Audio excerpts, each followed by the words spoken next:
അവസാനം നിരക്ക് വർദ്ധിപ്പിച്ച 2012 സെപ്റ്റംബർ 11 ശേഷം ഡീസൽ വിലയിൽ 22% വർധനവുണ്ടായ സാഹചര്യത്തിലാണ് നിരക്ക് വർദ്ധിപ്പിക്കുന്നതെന്ന് ഗതാഗത വകുപ്പ് മന്ത്രി തിരുവഞ്ചൂർ രാധാകൃഷ്ണൻ പറഞ്ഞു. ഓർഡിനറി അത് സിറ്റി സർവീസും വരും, ടൗൺ സർവീസും വരും. അതിന് നിലവിൽ 58 പൈസയാണ്.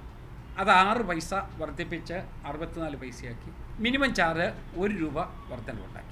ബസ് ചാർജ് വർധനവിനെ സംബന്ധിച്ച് പഠിക്കാൻ നിയോഗിച്ച ജസ്റ്റിസ് രാമചന്ദ്രൻ കമ്മിറ്റിയുടെ ശുപാർശ അനുസരിച്ചാണ് ബസ് ചാർജ് വർദ്ധിപ്പിക്കാൻ സർക്കാർ തീരുമാനിച്ചത്.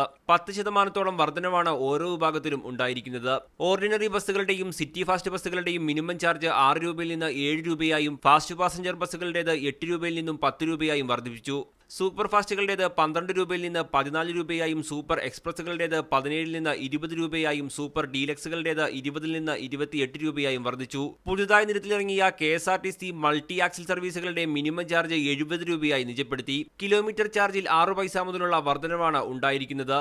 ഓർഡിനറി ബസിന്റെ കിലോമീറ്റർ നിരക്ക് 58 പൈസയിൽ നിന്ന് 64 ആയി. സൂപ്പർ ഫാസ്റ്റിന്റേത് 64 നിന്ന് 70 ആക്കി വർദ്ധിപ്പിച്ചു. വിദ്യാർത്ഥികൾക്ക് നൽകി വന്നിരുന്ന യാത്രാ ആനുകൂല്യത്തിൽ നിലവിൽ വർധനവില്ലെങ്കിലും ഇത് സംബന്ധിച്ച് പഠനം നടത്താൻ രാമചന്ദ്രൻ കമ്മിറ്റിയെ സർക്കാർ വീണ്ടും നിയോഗിച്ചു. 3 മാസത്തിനകം റിപ്പോർട്ട് സമർപ്പിക്കാനാണ് സർക്കാർ നിർദ്ദേശം. മീഡിയ 1 തിരുവനന്തപുരം.